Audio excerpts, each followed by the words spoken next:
嗨，大家好，我是美娜。Aujourd'hui, nous allons apprendre comment argumenter en chinois. C'est un sujet très intéressant.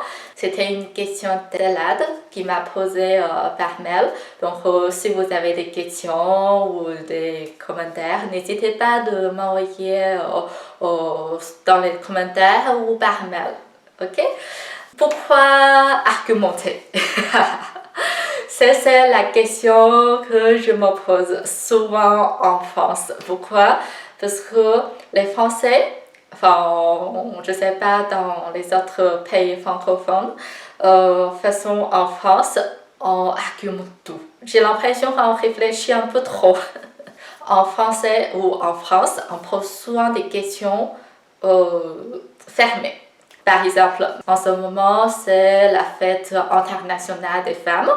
Donc, en France, il y a sûrement des questions comme est-ce que les femmes doivent travailler? Est-ce que les femmes doivent avoir les mêmes salaires? Est-ce que les femmes doivent faire ci? Est-ce que dans les vocabulaires, on doit avoir toutes les choses en féminin, etc. Donc, c'est très fermé comme question. Et on passe souvent une journée très sérieuse. Et les femmes vont faire des grèves, des manifestations pour demander les droits des femmes.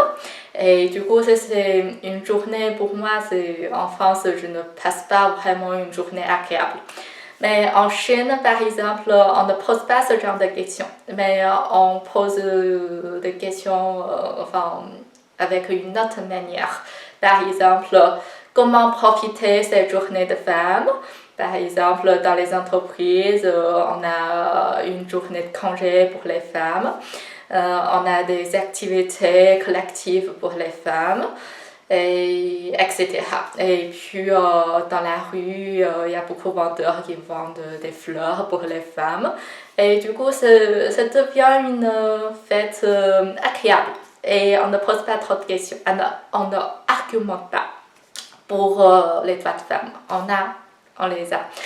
Et on sait que des fois c'est difficile, par exemple pour les femmes enceintes, c'est difficile de trouver du travail ou très difficile de garder son travail. Mais on ne pose pas des questions comme est-ce que les femmes enceintes doivent travailler? Mais au lieu de ce genre de questions, on pose personnellement, par exemple, en tant qu'une femme, est-ce que tu vas aller travailler quand tu es enceinte, par exemple? Et du coup, ça devient une question très personnelle. Qu'est-ce que je veux dire? En fait, en France, on a une vision très globale. Chaque personne doit avoir une vision très globale. Et pour être à la place du dirigeant. Et du coup, par exemple, quand il y a quelque chose qui arrive, surtout au départ du Covid qui arrive en France, on discute est-ce qu'il faut ou il ne faut pas porter des masques.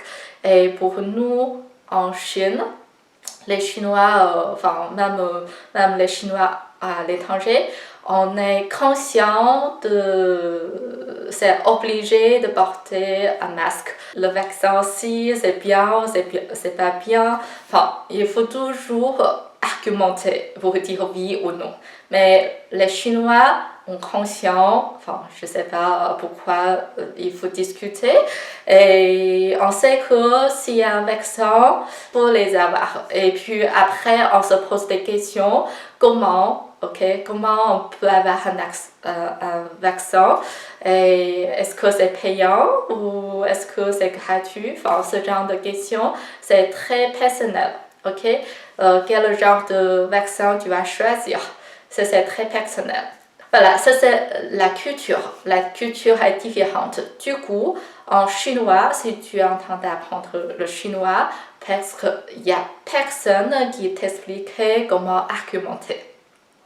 Au contraire, en français, si tu es un étranger comme moi, tu passes un examen au B2, il faut savoir argumenter, mais au contraire, si tu passes HSK, même HSK 6, il ne te demande pas de ton avis. Par exemple, examen HSK6, il va te demander de lire un test pendant 10 minutes et après tu vas écrire pour reproduire l'histoire, la même histoire pour voir est-ce que tu sais utiliser les vocabulaires, mais il ne te demande jamais ton avis. Tu ne peux pas écrire ce que tu penses dedans, ok? Et c'est la différence entre la culture et également dans l'examen de langue. Mais bien sûr, après, en tant que Français ou en francophone, c'est sûr que tu as envie d'argumenter. Par exemple, quelqu'un a dit que il faut avoir du soleil tous les jours et puis tu dois dire non, il faut avoir la pluie quand même. Voilà, ce genre de discussion, tu dois argumenter. Bien sûr, il y a des vocabulaire pour dire pourquoi, parce que, etc.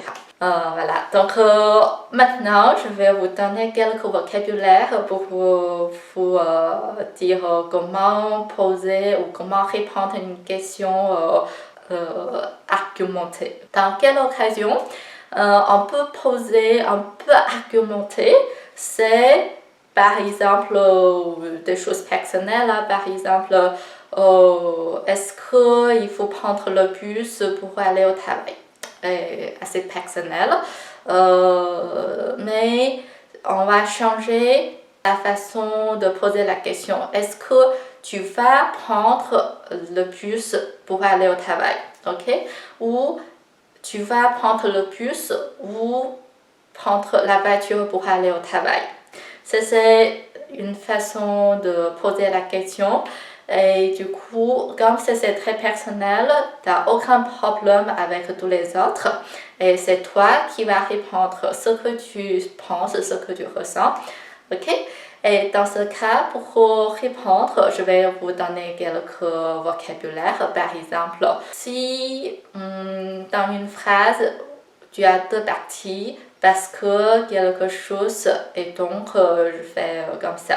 Dans ce cas-là, on utilise 因为所以 donc 因为 par exemple 因为我最近身体不好 ok parce que en ce moment ma santé ne va pas bien 因为最近我身体不好所以我开车上班所以我开车上班 donc je conduis pour aller au travail ça c'est 因为所以pour relier deux parties de la phrase.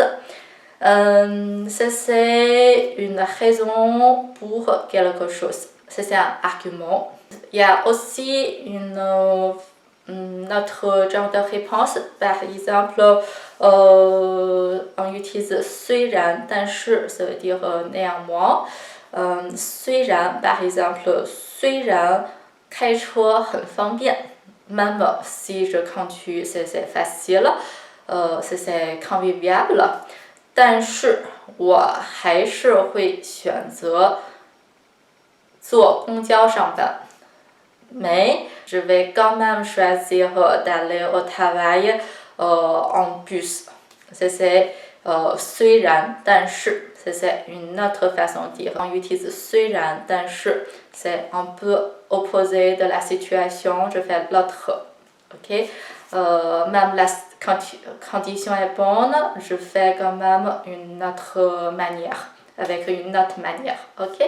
C'est 虽然但是 par exemple, j'ai dit aussi souvent 虽然今天天气不好但是我很高兴 même aujourd'hui il ne fait pas beau mais aujourd'hui je me sens bien, je suis heureuse. Ok? C'est souvent comme ça 虽然但是 c'est une autre façon de dire, d'argumenter. Ensuite, il y a aussi 不仅而且 ça veut dire quoi? Non seulement, mais encore. C'est un peu comme ça. Par exemple, je dis que je vais conduire pour aller au travail. Du coup, 我选择开车去上班 je choisis d'aller au travail en voiture. Et après, je vais dire pourquoi. 因为这样 parce que comme ça. 因为这样不仅可以节省时间，不仅可以节省时间，non seulement pour gagner du temps， 而且我还可以送孩子上学。Et je peux aussi envoyer mon enfant pour aller à l'école. Non seulement, mais aussi. 不仅，而且，我今天不仅很高兴，而且学到了很多东西。Aujourd'hui, je suis très heureuse et j'ai appris plein de choses. On utilise 不仅，而且 avec les deux parties. Donc, il y a ce genre de vocabulaire que vous devez connaître.